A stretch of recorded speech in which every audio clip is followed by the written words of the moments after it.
إن الحمد لله نحمده ونستعينه ونستغفره ونعوذ بالله من شرور أنفسنا ومن سيئات أعمالنا من يهده الله فلا مضل له ومن يضلل فلا هادي له وأشهد أن لا إله إلا الله وحده لا شريك له وأشهد أن محمدا عبده ورسوله يا أيها الناس اتقوا ربكم الذي خلقكم من نفس واحدة وخلق منها زوجها وبث منهما رجالا كثيرا ونساء واتقوا الله الذي تساءلون به والأرحام إن الله كان عليكم رقيبا يا أيها الذين آمنوا اتقوا الله وقولوا قولا سديدا يصلح لكم أعمالكم ويغفر لكم ذنوبكم ومن يطع الله ورسوله فقد فاز فوزا عظيما أما بعد فإن خير الحديث كتاب الله وخير الهدي هدي محمد صلى الله عليه وسلم وشر الأمور محدثاتها وكل محدثة بدعة وكل بدعة ضلالة وكل ضلالة في النار. أعوذ بالله من الشيطان الرجيم وأن المساجد لله فلا تدعوا مع الله أحدا. محترم بزرگان دین، پردہ نشین خواتین اسلام اور حاضرین اجماع، اللہ سبحانہ و تعالیٰ نے ہمیں اس دنیا میں پیدا کرنے کے بعد وَمَا خَلَقْتُ الْجِنَّ وَالْإِنسَ إِلَّا لِيَعْبُدُونَ یہ واضح پیغام دینے کے بعد ہماری رشد و ہدایت کے لیے کئی نعمتیں، کئی انتظامات کیے. اللہ سبحانہ و تعالیٰ نے نبی کو بھیجا، نبی کی تعلیمات کو محفوظ رکھا، ان کی عملی زندگی کو محفوظ رکھا، قرآن معجزہ بنا کر قیامت تک کو محفوظ رکھا. اور انہی انتظامات میں سے ایک بہت اہم اور ایک بہت ضروری اللہ سبحانہ و تعالیٰ کی طرف سے جو ایک نعمت ہمیں ملی ہے وہ یہ اللہ کے گھر ہے، وہ یہ مساجد ہے. حاضرین، مساجد صرف ممبر و محراب یا پھر یہ دیوار، یہ اس کے خوبصورت نقشے، اس کا نام نہیں ہے. مساجد ایک مسلمان کی روحانی ضرورت ہے. مساجد ایک مسلمان کے لیے تربیت گاہ ہے. مساجد ایک ایسا واسطہ ہے اللہ اور بندے کے درمیان جو ایک مسلمان کو اللہ سبحانہ و تعالیٰ سے جوڑتا ہے. آپ سیرت رسول کا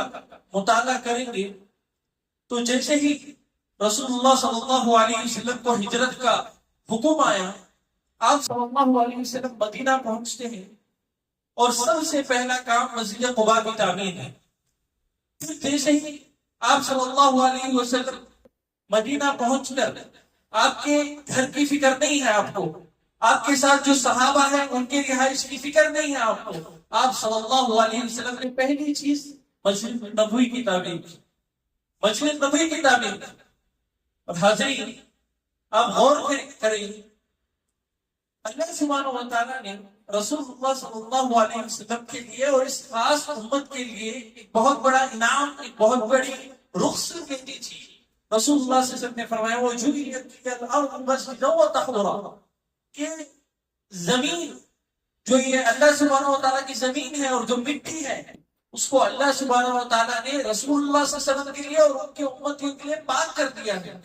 اس سے ہم پاکی بھی حاصل کر سکتے ہیں اور یہ پوری کی پوری زمین مسجد ہم کہیں بھی نماز پڑھ سکتے ہیں. اللہ کا یہ فرمان موجود ہونے کے باوجود کہ آپ کہیں بھی نماز پڑھ سکتے ہو، کوئی بھی میدان آپ کے لیے مسجد بن سکتی ہے. یہ خاص فرمان موجود ہونے کے باوجود بھی رسول اللہ صلی اللہ علیہ وسلم نے پہلا کام کیا کیا؟ آپ چاہتے تو کوئی بھی ایک میدان میں نمازیں جاری رکھ سکتے تھے، آپ چاہتے تو تھوڑے دن تک جو ہے نا بغیر مسجد کے ہی نمازوں کو، تمام معاملات کو جاری رکھ سکتے تھے. لیکن رسول اللہ صلی اللہ علیہ وسلم نے پہلے مسجد کا قیام کیا، کیونکہ رسول اللہ صلی اللہ علیہ وسلم کے لیے جو بڑی ذمہ داری ہے سارے مسلمانوں کی تربیت، سارے مسلمانوں کو ایمانی قوت پہنچانا، جو نئے مسلمان ہیں جن کا ابھی ایمان کمزور ہے ان کو ان کے ایمان کو جلا بخشنا، وہ اس مسجد کے بغیر رسول اللہ صلی اللہ علیہ وسلم جانتے تھے۔ یہی مسجد ہے جس کی وجہ سے یہ سارے کام ممکن ہیں، یہی وہ اللہ کا گھر ہے جس کی ذریعے جو ہے نا یہ اہم مشن مکمل اپنے انجام کو پہنچ سکتا ہے، جس کی وجہ سے رسول اللہ صلی اللہ علیہ وسلم نے پہلے مسجد کا قیام کیا۔ اور دیکھیے مسجد مسلم سماج میں یا دنیا میں بہت اہم کردار انجام دیتے ہیں، بہت بڑے بڑے کام انجام دیتے ہیں۔ بس ہمیں آج ہر 2 قدم پر مسجدیں مل جا رہی ہیں، ہم آ کر اسے جو ہے نماز پڑھ کر اس سے جو ہے چلے جاتے ہیں، ہماری دنیا میں گم ہو جاتے ہیں، تو اس کی اصل اہمیت اور اس کی اصل قیمت ہمیں نہیں سمجھ میں آ رہی ہے۔ یہ مسجدیں اگر نہیں ہیں تو ہماری زندگیاں کیسے بدل جائے گی، کیا ہماری زندگیوں کا وبال آئے گا، ہم اس کو تصور بھی نہیں کر سکتے۔ میں مسجد کے چند اہم کردار آپ لوگوں کے سامنے رکھوں گا۔ سب سے پہلا ایک کردار مسجد کا یہ ہے کہ مسجد معاشرے سے شرک کو دور رکھتا ہے اور توحید کی قیام کرتا ہے۔ سب سے عظیم مقصد جس کے لیے لاکھوں انبیاء ہے، جس کے لیے قرآن ہے، جس کے لیے اس دنیا کا قیام ہوا، توحید کا قیام، اور اسی طرح شرک سے دوری، اس کام کو انجام دینے کے لیے مسجد جو ہے نا اصل میں اسی وجہ سے اللہ سبحانہ وتعالیٰ نے کیا فرمایا، وَأَنَّ الْمَسَاجِدَ لِلَّهِ فَلَا تَدْعُوا مَعَ اللَّهِ أَحَدًا۔ اللہ سبحانہ وتعالیٰ نے پہلے ہی گھروں کا انتساب اپنی طرف سے اپنی طرف کیا کہ یہ مسجدیں جو ہے اللہ کی، اللہ کی، یہ گھر جو ہے اللہ سبحانہ وتعالیٰ کا گھر ہے۔ اس کے بعد فَلَا تَدْعُوا مَعَ اللَّهِ أَحَدًا، اس کی خصوصیت یہ ہے کہ جو ہے نا اس میں صرف اور صرف اللہ سبحانہ وتعالیٰ کی بات ہوتی ہے اور کسی کی عبادت۔ اس کا مطلب کیا، اللہ سبحانہ وتعالیٰ نے صاف طور پر فرما دیا کہ جو انسان مسجد سے جڑے گا، جو مسلمان مسجد سے جڑے گا، لازمی طور پر وہ شرک سے دور رہے گا، لازمی طور پر اس کے اندر توحید کے اندر ثبات ختمی آئے گی۔ اور وہی جو انسان مسجد سے نہیں جڑتا وہ یہاں وہاں کے چکر کاٹے گا، یہاں وہاں جا کر جو ہے نا سجدے کرے گا اور وہاں سے اسے کچھ حاصل نہیں ہوگا، شرک کے دلدل میں وہ دھیرے دھیرے جو ہے مکمل طور پر چلے جائے گا۔ وہی جو ہے مسجد سے جڑنے والے اندر مکمل طور پر شرک سے بیزار اور توحید مکمل طور پر پیوست ہو جاتے ہیں۔ اور دوسرا ایک اہم کردار ہمارے ایمان کی قوت بنتی ہے، ہماری ایمان کی قوت بنتی ہے۔ میرے بھائیوں، ہم سب جانتے ہیں جس معاشرے میں ہم رہتے ہیں ہر قدم پر فتنے، ہر قدم پر جو ہے نا نیا فتنہ ہمارے ایمان کو چیلنج کر رہا ہے، ہر قدم پر جو ہے نا نئے نئے مسائل ہمارے ایمان کو کمزور کرنے کی اور ہمارے ایمان کو مکمل طور پر گرانے کی کوشش کر رہے ہیں۔ ایسے دور میں اگر مساجد نہیں ہیں، ہماری ایمان کی قوت کو جو ہے یہ مزید تقویت پہنچنے والے یہ مساجد اگر نہیں رہیں گے تو یاد رکھ لیجیے ہمارا ایمان ہمارے ہاتھوں سے ختم ہو جائے گا اور ہمیں اس کا احساس بھی نہیں ہوگا۔ آپ سوچیے ایک لمحے کے لیے، ہم وہ روایت جانتے ہیں جس میں ابو بکر رضی اللہ عنہ جو سب سے پہلے ایمان لانے والے صحابی، سب سے پہلے مردوں میں ایمان لانے والے صحابی، اور عبداللہ رضی اللہ عنہ دونوں ایمان کو لے کر فکر مند ہیں، پریشان ہیں اور کہہ رہے ہیں کہ رسول کی مجلس سے جیسے ہم نکلتے ہیں ایسے لگتا ہے کہ جو ہمارا ایمان کمزور ہو گیا ہے۔ ویسے پاکیزہ دور میں، ویسے پاکیزہ دور میں جہاں پر قرآن نازل ہو رہا ہے، جہاں پر رسول اللہ صلی اللہ علیہ وسلم موجود ہے، جہاں پر صحابہ کی پاکیزہ جماعت موجود ہے، اسی پاکیزہ دور میں ابو بکر جیسے صحابی کہہ رہے ہیں کہ جو ہے نا میرا ایمان کمزور ہو جاتا ہے جیسے میں رسول کی مجلسوں سے باہر نکلتا ہوں۔ تو آپ ایک لمحے کے لیے سوچیں، ہمارے اور آپ اس مسجد کی ضرورت کتنی زیادہ ہے، ہمارے اور آپ کے لیے اور ہمارے آنے والی نسلوں کے لیے اس مسجد کا قیام کتنا ضروری ہے۔ اگر یہ مسجدیں نہیں ہیں تو فتنے ہمیں ایسے لپیٹیں گے اور ایسے اپنے جال میں پھنسائیں گے، ہمیں اس کا ہوش بھی نہیں لگے۔ یہ مسجدوں کو ہم جو 5 وقت آتے ہیں اور مسجدوں سے جو ہمارا یہ جو بہت مختصر تعلق ہے، اس کی وجہ سے اللہ سبحانہ و تعالیٰ یہ فتنوں سے ہمیں محفوظ رکھا ہے، ورنہ کب کا جو ہے نا ہم یہ فتنوں کے شکار ہو جاتا تھا۔ اسی وجہ سے دیکھیے اللہ سبحانہ و تعالیٰ نے سورہ توبہ میں فرمایا انما یعمر مساجد اللہ من آمن باللہ والیوم الآخر۔ اللہ سبحانہ و تعالیٰ نے فرمایا مسجدوں کو وہی لوگ آباد کریں گے جو اللہ سبحانہ و تعالیٰ پر ایمان رکھیں گے اور آخرت کے دن پر ایمان رکھیں گے۔ یہاں اللہ سبحانہ و تعالیٰ نے صاف طور پر فرمایا کہ اگر کوئی شخص آ کر مسجد سے جھکتا ہے تو باقاعدہ طور پر اللہ پر بھی ایمان رکھے گا اور آخرت کے دن پر بھی ایمان رکھے گا، اس کا تعلق اللہ سبحانہ و تعالیٰ سے بھی ہوگا اور آخرت کے دن سے متعلق مکمل طور پر ہوگا۔ وہی اگر جو ہے ہم مسجدوں سے اپنا تعلق توڑ لیں گے تو یاد رکھ لیجیے سیدھے اس کا اثر ہمارے ایمان پر پڑے گا، سیدھے اس کا جو ہے اثر ہم جو ہے آخرت بھول جائیں، اب آخرت مکمل طور پر بھول جائیں۔ تو اس وجہ سے مسجدوں سے تعلق رکھنا بے حد ضروری ہے۔ اور اسی طرح تیسرا اہم کردار علم کا فروغ۔ یہ جو علم ہے، جو پہلا پیغام ہمیں ملا ہے اللہ کی طرف سے پڑھنے کا، اللہ سبحانہ و تعالیٰ کے اس دین کو سمجھنے کا، رسول اللہ صلی اللہ علیہ وسلم کے حدیث کو پڑھنے کا، یہ تمام کے لیے مسجد اصل چیز ہے، یہ مسجد مرکز ہے۔ علم کے فروغ کے لیے، قرآن کو سمجھنے کے لیے، احادیث کو پڑھنے کے لیے، مسائل جاننے کے لیے، نماز سیکھنے کے لیے، یہ تمام کے لیے مسجد اصل چیز ہے۔ دیکھیے رسول اللہ صلی اللہ علیہ وسلم کے دور میں گزر سے چند صحابہ کی جماعت آئی تھی، ان کی حالت دیکھ کر رسول اللہ صلی اللہ علیہ وسلم بہت پریشان ہو گئے، بہت خستہ حالت، مکمل طور پر وہ کمزوری سے نڈھال ہو گئے ہیں، ان کے جسم پر صحیح لباس نہیں ہے، ان کے چہرے بتا رہے ہیں کہ کتنے دن سے وہ بھوکے ہیں۔ رسول اللہ صلی اللہ علیہ وسلم فوراً کیا کرتے ہیں، میدان میں انتخاب نہیں کرتے، صحابہ کو نصیحت کرنے کے لیے فوراً مسجد آتے ہیں، مسجد میں پہنچ کر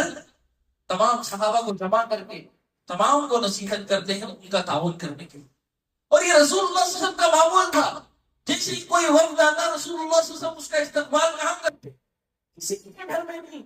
اور رسول اللہ صلی اللہ علیہ وسلم مسجد کا انتخاب کرتے تھے، کیونکہ رسول اللہ صلی اللہ علیہ وسلم کو اچھی طرح معلوم تھا کہ مسجد کے اندر جو تاثیر ہے وہ کہیں اور نہیں آ سکتی، چاہے ہم کتنے ہی اسلامک سینٹرز کا قیام کر لیں، ہم کتنے ہی آن لائن کورسز کا قیام کر لیں، اس کے فوائد اپنی جگہ ہیں، لیکن مسجد میں جو تعلیم ہو سکتی ہے، مسجد میں جو تدریس ہو سکتی ہے، اس کا کوئی بدیل نہیں، قیامت تک جانا اس کا کوئی بدیل نہیں۔ جو مسجد میں روحانی ماحول رہتا ہے، اس میں جب جو ہے اللہ کی بات اور رسول اللہ صلی اللہ علیہ وسلم کی تعلیمات جب ہم سنتے ہیں، اس کے مؤثر ہونے کے جو وسائل مسجد میں موجود ہیں وہ کہیں اور آپ کو نہیں مل سکتے، کہیں اور آپ کو نہیں مل سکتے۔ اور اس کی بات مثال جو رسول اللہ صلی اللہ علیہ وسلم کی زندگی ہے کہ رسول اللہ صلی اللہ علیہ وسلم ہر چھوٹی موٹی مجلس کے لیے مکمل طور پر مساجد کا انتخاب کرتے تھے اور مسجد ہی میں جو ہے نا علم دینے کی کوشش کیا کرتے تھے۔ اور اسی طرح مساجد مکمل طور پر تربیت کا بھی ہے، یہ جہاں ایک طرف علم دیتے ہیں، مساجد جہاں ایک طرف معلومات پہنچاتے ہیں، وہی مساجد مکمل طور پر ایک شخص کو، ایک مسلمان کی خوب تربیت خوب سکھاتے بھی، خوب ان کی تربیت بھی کرتے ہیں۔ جب ایک انسان مسجد آتا ہے، اللہ سبحانہ و تعالیٰ کی تکبیرات وہ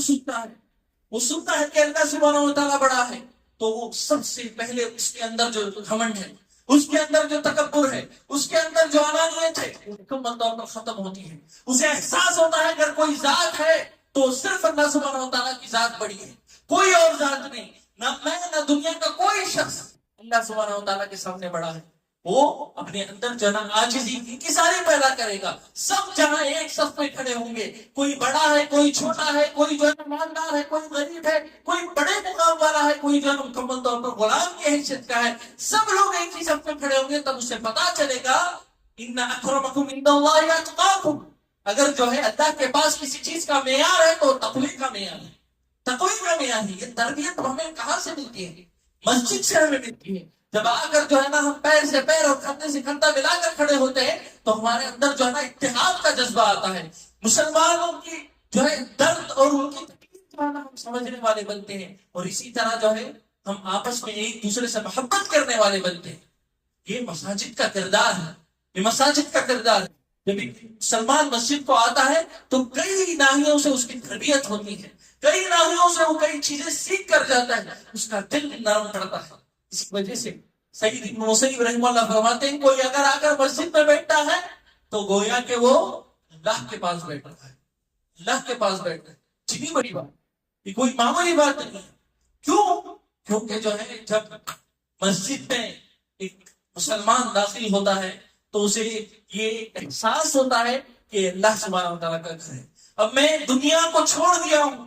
دنیا کو چھوڑ کر اللہ کے گھر میں داخل ہو گیا ہوں، اللہ کی عبادت کے لیے، اللہ کو یاد کرنے کے لیے، آخرت کو یاد کرنے کے لیے۔ حتیٰ کہ جیسے قبرستان جانے سے ہمیں ہماری موت یاد آتی ہے، اسی طرح مساجد میں کثرت سے آنے سے ہماری آخرت ہمیں یاد آتی ہے، آخرت سے ہمارا تعلق بنے رہے گا۔ ورنہ اس دنیا کی چمک دھمک میں ہم گم ہو کر رہ جائیں گے اگر ہم ان مساجد کو آباد نہیں کریں گے تو۔ حاضرین، ایک چیز صاف ہے، یہ مساجد ہی ہیں جو ہماری اور ہمارے آنے والے نسلوں کی مستقبل کو روشن کریں گے۔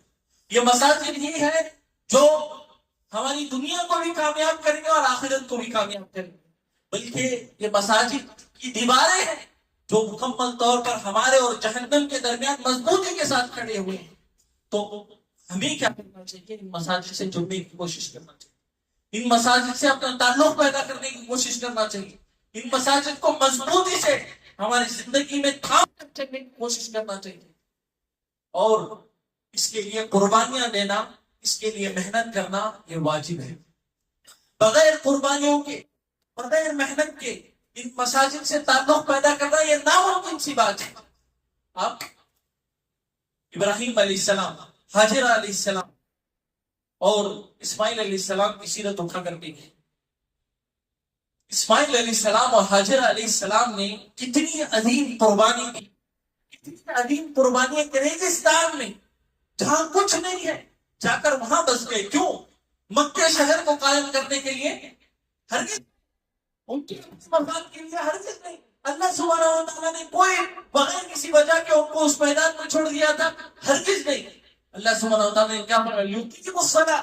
نماز قائم کرنے کے لیے، مسجد کے قیام کے لیے کتنی بڑی قربانی، آج ہم اس کو تصور بھی نہیں کر سکتے۔ اور یہ بات حق ہے، ہم تصور نہیں کر سکتے کہ ایک ماں اپنے بچے کو لے کر میدان میں جا کر بیٹھ جائے صرف مسجد کے قیام کے لیے، اور باپ اللہ پر توکل کر کے واپس پکڑ کر چلے گئے۔ یہ قربانی انہوں نے دی تھی، یہ قربانی انہوں نے دی تھی۔ پھر اس کے بعد جیسے ہی بچہ بڑا ہوا، باپ اور بیٹے دو لوگوں نے مل کر اللہ کے گھر کی تعمیر کی، دو لوگوں نے مل کر، جہاں پر کوئی جو ہے آج جیسے عظیم آلات نہیں ہے، طرح سے محنت پڑھ کر دو لوگوں نے اس کعبے کی تعمیر کی۔ دیکھیے آپ، حاجرہ علیہ السلام نے اور ابراہیم علیہ السلام نے اپنے بچے کو بچپن ہی سے کیا کیا؟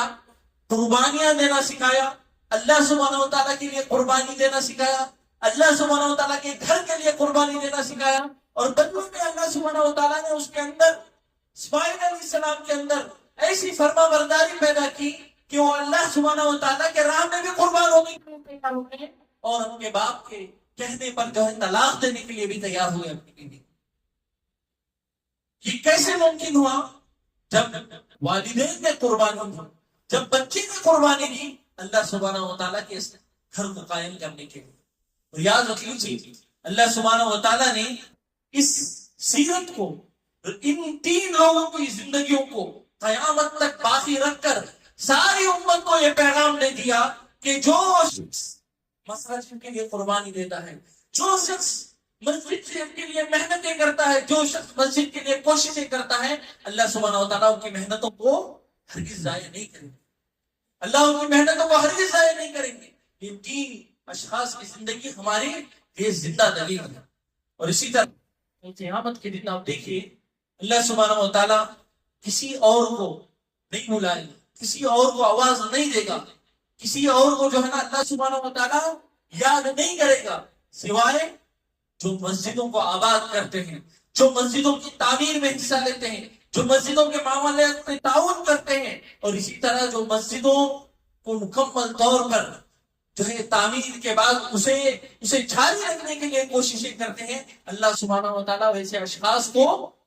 بلائے گا، اللہ سبحانہ و تعالیٰ ویسے اشخاص کو پکارے گا، اور اللہ کی اس پکار پر فرشتے بھی تعجب کریں گے، فرشتے بھی تعجب کریں گے۔ دیکھیے حدیث ہے، انس بن مالک رضی اللہ عنہ نے فرمایا وَأَنَّ اللَّهَ، رسول اللہ صلی اللہ علیہ وسلم نے فرمایا کہ وَأَنَّ اللَّهَ لَيُنَادِي يَوْمَ، کل قیامت کے دن اللہ سبحانہ و تعالیٰ پکارے گا، اللہ سبحانہ و تعالیٰ آواز دے گا این جیرانی، این جیرانی، اللہ سبحانہ و تعالیٰ آواز دے گا کہ میرا پڑوسی کہاں ہے۔ سبحان اللہ، کیا لفظ اللہ سبحانہ و تعالیٰ نے استعمال کیا ہے، لفظ دیکھیے اللہ سبحانہ و تعالیٰ کا۔ خود فرشتے پریشان ہو جاتے ہیں اور کہتے ہیں فرشتے فَتَقُولُ الْمَلَائِكَةُ وَمَنْ يَنبَغِي أَن يُجَابِرَكَ، اے اللہ تمہارے پڑوسی بننے کا کون مستحق ہے، کس کے اندر اتنی حیثیت ہے کہ وہ اللہ کا پڑوسی بن جائے؟ تو اللہ سبحانہ و تعالیٰ بس ایک لفظ کہتے ہیں اَيْنَ عُمَّارُ الْمَسَاجِدِ، کہاں ہیں وہ لوگ جو مسجدوں کو آباد کرنے والے ہیں؟ سبحان اللہ، کل قیامت کے دن اللہ سبحانہ و تعالیٰ اسی پکار کسی اور کے لیے نہیں رکھا ہے، جو مسجدوں کو بنائیں گے اور مسجدوں کو آباد رکھیں گے ان کے لیے اللہ سبحانہ و تعالیٰ اتنی عظیم فضیلت، اتنی بڑی بات اللہ سبحانہ و تعالیٰ نے رکھی۔ دیکھیے آپ، رسول اللہ صلی اللہ علیہ وسلم خادمہ جو مسجد صاف کرتی تھی، اس کی نماز جنازہ جا کر رسول اللہ صلی اللہ علیہ وسلم نے دوبارہ پڑھی، جا کر رسول اللہ صلی اللہ علیہ وسلم نے، صحابہ نے نہیں بتایا، جا کر رسول اللہ صلی اللہ علیہ وسلم نے دوبارہ پڑھی۔ اس سے کیا پیغام دینا چاہتے ہیں رسول اللہ صلی اللہ علیہ وسلم؟ رسول اللہ صلی اللہ علیہ وسلم کا ہر عمل میں ہمارے لیے پیغام ہے، ہر رسول اللہ صلی اللہ علیہ وسلم کا عمل ہمارے لیے سنت ہے۔ اس میں رسول اللہ صلی اللہ علیہ وسلم نے پیغام دیا کہ جو مسجد سے جڑتے ہیں، جو مسجد کی خدمت کرتے ہیں، اللہ سبحانہ و تعالیٰ کو دنیا میں بھی نہیں بھلائے گا اور آخرت میں بھی نہیں بھلائے گا۔ اللہ کے رسول صلی اللہ علیہ وسلم نے دنیا میں بھی ایک خادمہ کو، ایک معمولی خادمہ کو جو مسجد صاف کرتی تھی اسے یاد رکھا، اسی طرح قیامت کے دن اللہ سبحانہ و تعالیٰ مسجد سے جڑنے والوں کو چاہے لوگ فراموش کر دے، ہماری محنتوں کو جو ہے نا مکمل طور پر وہ نظر انداز کر دے، ہمیں جو ہے صاف طور پر انکار کر دے کہ جو ہے نا آپ نے جو ہے نا مسجدوں کی کوئی خدمت نہیں کی، لیکن اللہ سبحانہ و تعالیٰ شاکر ہے ہماری ایک ایک خدمات کو، جیسے ابراہیم علیہ السلام، اسماعیل علیہ السلام اور حاجر علیہ السلام کی خدمات کو آج تک ہمارے درمیان زندہ رکھا ہے اور قیامت تک رکھے گا، اسی طرح اللہ سبحانہ و تعالیٰ ہماری خدمات کو بھی مکمل طور پر اس کا بدلہ دنیا میں بھی ملے گا، آخرت میں بھی ملے گا۔ اور دیکھیے حاضرین، اللہ سبحانہ و تعالیٰ کی مساجد کی خدمت کرنا یا ان مساجد کو آباد کرنا، یہ ایک حقیقت میں ہمارے لیے شرف ہے، حقیقت میں ہمارے لیے ایک شرف ہے، بلکہ اللہ سبحانہ و تعالیٰ کی طرف سے ایک موقع ہے، یہ اللہ سبحانہ و تعالیٰ کی طرف سے واللہ بتا رہا ہوں ایک بہت بڑا انعام ہے۔ اگر کسی کو یہ نصیب ہو جاتا ہے کہ وہ مسجدوں کو آباد کر رہا ہے، وہ مسجدوں کے قیام میں تعاون کر رہا ہے، وہ مسجدوں کے لیے بھاگ دوڑ کر رہا ہے، تو یاد رکھ لیجیے وہ اللہ کے خزانوں میں کوئی کمی نہیں ہے، اللہ کے لیے کھڑے ہونے والوں کی جو ہے تعداد میں کوئی کمی نہیں ہے۔ اگر ہم نہیں کریں گے، اللہ سبحانہ و تعالیٰ ایسے اشخاص کو پیدا کرے گا جو مکمل طور پر ہمارے آنکھوں کے سامنے وہ کام انجام دے کر بتائیں گے، ہمارے آنکھوں کے سامنے مکمل طور پر وہ اللہ سبحانہ و تعالیٰ کے ان کے گھروں کو آباد بھی کریں گے اور ان کے قیام میں مکمل طور پر بھاگ دوڑ بھی کریں گے۔ یہ اللہ سبحانہ و تعالیٰ کا فضل ہے کہ اللہ سبحانہ و تعالیٰ ہماری کئی نافرمانیوں کے باوجود، کئی ہماری جو ہے نا لغزشوں کے باوجود، ہماری مسجدوں سے متعلق ناقدریوں کے باوجود اللہ سبحانہ و تعالیٰ ہمیں موقع دیتا ہے۔ صحابہ کی زندگیاں اٹھا کر دیکھیے آپ، جو ہے تعجب خیز ان کی زندگیاں جو ہے اللہ سبحانہ و تعالیٰ کی جو ہے راہ میں اگر خرچ کرنے کی بات آ جائے، اللہ سبحانہ و تعالیٰ کی راہ میں اگر جو ہے نا کچھ قربانی دینے کی بات آ جائے، وہ نہیں سوچتے تھے جو ہے نا ہمارا کل گزران کیسے ہوگا، وہ نہیں سوچتے تھے کہ جو ہے نا ہمارے بچوں اور بیوی کا کیا ہوگا۔ ابو بکر صدیق اللہ ان کی مثال دیکھیں، ہم یہ مثال جو ہے نا بتانے کے تک قابل نہیں رہ گئے۔ ابو بکر صدیق رضی اللہ عنہ نے پورا خرچ کر دیا اللہ سبحانہ و تعالیٰ کی جو ہے راہ میں خرچ کرنے کے لیے۔ تصور کر سکتے ہیں آپ، تصور کر سکتے ہیں مالدار صحابی، کوئی جو ہے نا چھوٹے موٹی جو ہے دولت رکھنے والے صحابی نہیں، مالدار صحابی ہونے کے باوجود اللہ کے گھر کے لیے جو ہے نا اللہ کی راہ میں جو ہے مکمل اپنا گھر خالی کر دیا۔ عمر رضی اللہ عنہ اپنا آدھا گھر لے کر آ گئے، یہ سب مثالیں کیا ہیں؟ ہمیں احساس دلاتی ہیں کہ وہ تمام کو اللہ کے رضاقیت پر ایمان تھا، اللہ کے رضاقیت پر ان کو مکمل طور پر ایمان تھا۔ وہ جانتے تھے کہ اللہ سبحانہ و تعالیٰ مکمل طور پر دینے والا ہے۔ ہماری یہ جو ظاہری اسباب ہیں یہ بس ظاہری اسباب ہیں، اصل رزاق کون ہے؟ صرف اور صرف اللہ سبحانہ و تعالیٰ تھا۔ یہ مکمل طور پر وہ ایمان رکھتے تھے۔ جب رسول اللہ صلی اللہ علیہ وسلم مدینہ پہنچے اور رسول اللہ صلی اللہ علیہ وسلم کو مسجد کی تعمیر کے لیے جگہ کا انتخاب ہو گیا، مسجد نبوی کی تعمیر کے لیے، سہل اور سہیل رضی اللہ عنہ، دو صحابہ، یتیم صحابہ، دو بچے ہیں، وہ ابھی آ کر وہ کہتے ہیں کہ اللہ کے رسول ہم آپ سے پیسے نہیں لیں گے، ہم آپ کو یہ زمین پر نباہ کریں گے۔ رسول اللہ صلی اللہ علیہ وسلم کو حدیث میں لفظ آتا ہے کہ اصرار کرنا پڑا، انہیں جو منانا پڑا کہ پیسے دو۔ سبحان اللہ، دو بچوں کے اندر دیکھیے جذبہ، دو بچوں کے اندر، یتیم ہے، انہیں مکمل احساس ہے کہ جو ہے نا اس زمین کے علاوہ ہمارا کچھ نہیں ہے، نہ ہمارے ماں باپ ہے، نہ ہمارا کچھ مال و دولت کا انتظام ہے، یہ زمین ہی ہے۔ اس کے باوجود وہ بھی اللہ کے راہ میں قربان کرنے کے لیے تیار ہو، کیونکہ انہیں پتا تھا کہ اللہ سبحانہ و تعالیٰ دینے والا ہے۔ دیکھیے اسی وجہ سے اللہ سبحانہ و تعالیٰ نے فرمایا من ذا الذی یقرض اللہ قرضا حسنا فیضاعفہ لہ اضعافا۔ اللہ سبحانہ و تعالیٰ نے فرمایا کہ کون ہے جو اللہ سبحانہ و تعالیٰ کے لیے قرض دے گا۔ اللہ سبحانہ و تعالیٰ نے اس آیت میں قرض کا لفظ استعمال کیا تاکہ یقین ہو جائے کہ اللہ سبحانہ و تعالیٰ اسے لوٹائے گا، دنیا میں بھی لوٹائے گا اور آخرت میں بھی لوٹائے گا۔ اور اللہ سبحانہ و تعالیٰ کیسے لوٹائے گا؟ اضعاف، اسے مکمل دگنا کر کے، کثیر، اور جو ہے نا بہت زیادہ اللہ سبحانہ و تعالیٰ لوٹائے گا، ہمارے تصور سے زیادہ اللہ سبحانہ و تعالیٰ مکمل طور پر لوٹائے گا۔ ابراہیم علیہ السلام دیکھیں مسجد کے قیام کے لیے اپنی سب سے قیمتی چیز، اپنی بیوی اور اپنے بیٹے کی قربانی۔ ابراہیم علیہ السلام نے سب سے قیمتی چیز اپنی بیوی اور اپنے بیٹے کو انہوں نے اللہ سبحانہ و تعالیٰ کے پاس مانگا تھا، تڑپ تڑپ کر مانگا تھا، آخری عمر میں اللہ سبحانہ و تعالیٰ نے ان کو بیٹے دیا۔ اور جب اس بیٹے کی قربانی کا مسئلہ آیا مسجد کے قیام کے لیے تو مکمل طور پر تیار ہو کر دے۔ تو اس وجہ سے ہمیں جو کچھ ملا ہے ہمیں یاد رکھنا چاہیے اللہ سبحانہ و تعالیٰ کی بدولت ہے، جو کچھ ہمیں ملا ہے اللہ سبحانہ و تعالیٰ کے رزق سے ملا ہے، تو مسجد کے قیام کے لیے ہو، اللہ سبحانہ و تعالیٰ کے اس گھر کے لیے ہو، ہمیں خوب تعاون کرنے کی کوشش کرنا چاہیے۔ آپ عثمان بن عفان رضی اللہ عنہ کی زندگی اٹھا کر دیکھیے، ان کی سیرت پڑھتے جائیے اور آپ کو ہر قدم پر ایسا واقعہ ملے گا کہ عثمان بن عفان رضی اللہ عنہ یہاں خرچ کر رہے ہیں، وہاں خرچ کر رہے ہیں، ہمارا ختم نہیں ہو رہا ہے۔ اللہ کی راہ میں خرچ کرنے سے جو ہے نا ان کے مال میں مزید اضافہ ہوتے جا رہا ہے۔ مسجد نبوی کا توسیع کا مسئلہ آیا تو حدیث میں لفظ آتا ہے فسارا عثمان بن عفان جو ہے نا فوراً آگے بڑھتے ہیں اور پوری مسجد نبوی کے توسیع کی ذمہ داری اپنے سر لے لیتے ہیں، پوری مسجد۔ کسی اور صحابی کو جو ہے یہ موقع نہیں ملتا کہ وہ آ کر جو ہے نا تعاون کر سکے۔ تو یہ صحابہ کی مثالیں ہمارے لیے ثبوت ہے کہ اللہ کی راہ میں اگر ہم خرچ کریں گے تو اللہ سبحانہ و تعالیٰ مال و دولت ہماری کم نہیں کرے گا۔ لیکن یاد رکھیں شیطان ضرور ڈرائے گا، شیطان جو ہے نا فقیری کا ڈر دلائے گا، شیطان جو ہے مکمل طور پر یہ احساس دلائے گا کہ آج تم خرچ کر دو گے تو کل کیا کھاؤ گے، تمام چیزیں ہمارے ذہنوں دماغ میں ڈالے گا۔ لیکن اللہ سبحانہ و تعالیٰ کی رضاقیت پر ہمیں مکمل یقین رکھ کر جو ہے نا آگے بڑھنا چاہیے اور اس معاملے میں خوب تعاون کرنا چاہیے۔ اور معذرت کے ساتھ میں آپ تمام سے پہلے معافی چاہتا ہوں کہ یہ جملہ ادا کرتا ہوں کہ جب بات جو ہے باہر دعوت کرنے کی آتی ہے، اپنے بیوی بچوں پر خرچ کرنے کی آتی ہے، اپنے اوپر خرچ کرنے کی آتی ہے، تو ہمیں جو ہے نا ہزاروں روپے بھی معمولی نظر آتے ہیں، جب کی بات آتی ہے تو 100، 500 اور 1000 میں جو ہے نا ہم نپٹانا چاہتے ہیں۔ کیا اللہ سبحانہ و تعالیٰ نے بس اتنا ہی دیا ہے؟ کیا اللہ سبحانہ و تعالیٰ کا رزق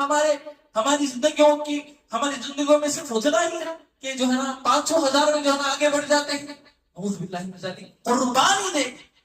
جو ہے نا ہمیں لگے کہ ہم نے اللہ کے لیے نکالا ہے۔ آپ جو ہے نا اپنے گھر والوں کو بتا دیں کہ اس مہینے جو ہے ہم اللہ سبحانہ و تعالیٰ کے اس گھر کے لیے تعاون کر رہے ہیں اور ہم سب مل کر قربانی دیں گے، ہم سب مل کر اپنے خواہشات کو چھوڑیں گے، ہم سب مل کر ہمارے ضروریات میں بھی کمی کر کے اللہ کے اس گھر کے لیے تعاون کریں گے۔ صحابیات کی بھی مثالیں ہیں، صحابیات کی بھی مثالیں ہیں. ساری دنیا اس بات کی گواہ ہے کہ جو ہے نا ہندوستانی عورتوں کے پاس سب سے زیادہ سونا ہے. وہی جو ہے نا صحابیات اپنے ہاتھوں میں اپنے انگلیوں میں جو ہے نا سونے کو پہننے سے ڈرتی تھی، اور جیسے رسول اللہ صلی اللہ علیہ وسلم کا اعلان آتا تھا فوراً جو ہے اس سونے اور چاندی کو جو ہے اللہ سبحانہ وتعالیٰ کے راہ میں قربان کر کے ثابت کرتی تھی کہ ہمیں سونا اور یہ چاندی یا زیورات کی محبت ہمارے لیے اصل نہیں ہے، اللہ کے گھر کی محبت اور اسی طرح اللہ سبحانہ وتعالیٰ کی محبت ہمارے لیے اصل ہے. ہم جو ہے ثبوت دیں اللہ کے، ہم اس مسجد کے لیے ہو یا پھر دیگر چیزوں میں موقع ملے، اب جو ہے ہم تعاون کر کے ثبوت دیں کہ ہمارے لیے اللہ سبحانہ وتعالیٰ کی محبت اصل ہے. حاضرین، ہم سب جانتے ہیں کہ جو ہے نا انشاءاللہ آج جمعہ کی نماز کے بعد ہماری اس مسجد کی توسیع کا کام شروع ہونے والا ہے. تو سب سے گزارش ہے یہ آپ کی اپنی مسجد ہے، یہ ہماری ذمہ داری ہے، یہ اس علاقے والوں کی ذمہ داری ہے. یہ یاد رکھ لیجئے کہ یہ صرف مسجد کے جو چند ذمہ دار ہیں ان کی ذمہ داری نہیں، ہر فرد کی ذمہ داری ہے. ہر فرد کی ذمہ داری ہے کہ اللہ کے اس گھر کے لیے ہم کھڑے ہوں، اللہ کے گھر کے لیے جو ہے نا ہم کچھ قربانی لیں. اللہ سبحانہ وتعالیٰ نے ہمارے گھر کو چلایا ہے، اللہ سبحانہ وتعالیٰ ہمارے گھر کو مکمل طور پر پال رہا ہے، پہلے بھی پالا اور آگے بھی مکمل طور پر اللہ کے رزق کی وجہ سے، اللہ کی رحمت کی وجہ سے ہمارے گھر چل رہے ہیں. آج اللہ کے گھر کا مسئلہ ہے، ہمیں مکمل طور پر اٹھ کر کھڑے ہونا ہے، اس کے لیے کچھ قربانی دینا ہے، اس کے لیے خوب تعاون کرنا چاہیے، اور اس کے لیے آپ سے جو ممکن کوشش ہو وہ تمام کوششیں کرنے کی کوشش کرنا چاہیے، اور اس کے لیے خوب دعائیں کریں. اللہ سے دعا ہے کہ اللہ سبحانہ وتعالیٰ جو یہ کام شروع ہونے جا رہا ہے اللہ سبحانہ وتعالیٰ اسے کامیاب کرے، اور جو بھی اس میں مشکلات آنے والا ہے اللہ سبحانہ وتعالیٰ سے آسانیوں میں تبدیل کر دے. اللہ سبحانہ وتعالیٰ اس کام کو جلد از جلد جو ہے اپنے پائے تکمیل تک پہنچائے. اور اسی طرح اللہ سبحانہ وتعالیٰ اس مسجد کی توسیع کے بعد اس مسجد کو خوب آباد رکھے، اس سے خوب دینی خدمات لے، اور اس مسجد کے قیام کے لیے جو بھی افراد نے تعاون کیا ہے، جو بھی افراد نے اس مسجد کے لیے کوششیں کی ہیں، قربانیاں کی ہیں، اللہ سبحانہ وتعالیٰ ان کو اس کا بہترین بدلہ عطا کرے. بالخصوص ہمارے ایک ذمہ دار